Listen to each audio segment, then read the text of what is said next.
i7 ગુજરાતનો અવાજ। નમસ્કાર દર્શક મિત્રો, i7 ન્યૂઝ ગુજરાતીની સાથે હું છું આપની સાથે પાયલ બામભણિયા। તો જોઈએ આજના મહત્વના સમાચાર। દાહોદ ડેપોમાં એસટી વહીવટીતંત્રની તદ્દન નિષ્કાળજી જોવા મળતી માહિતી મુજબ દાહોદ જિલ્લાનું મુખ્ય મથક અને સ્માર્ટ સિટી આવેલી છે, જેમાં સ્વચ્છ ભારત મિશન અંતર્ગત ચોકસાઈ અવશ્ય હોવી જરૂરી છે। બસ સ્ટેશનમાં ફરાતાની સાથે કાદવ કીચડ અને પાણીના ખાબોચિયા ભરાયેલા જોવા મળે છે।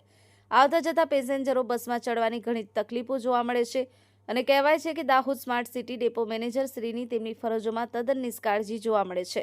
આખા ગુજરાતના ડેપો કરતાં દાહોદ ડેપોની આવક પણ વધુ જોવા મળે છે, ત્યારે પેસેન્જરોને કોઈ સગવડતા આપેલાનું જણાઈ આવતું નથી અને બસ સ્ટેન્ડમાં એન્ટ્રી થતાની સાથે જ પાણીના ખાબોચિયા અને ગંદકી જોવા મળે છે।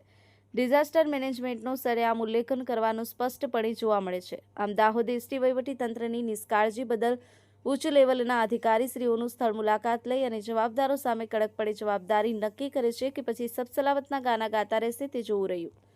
બ્યુરો ચીફ કાળુભાઈ ડામોર સાથે cameraman sensing Bariya, i7 news Gujarati, Dahod.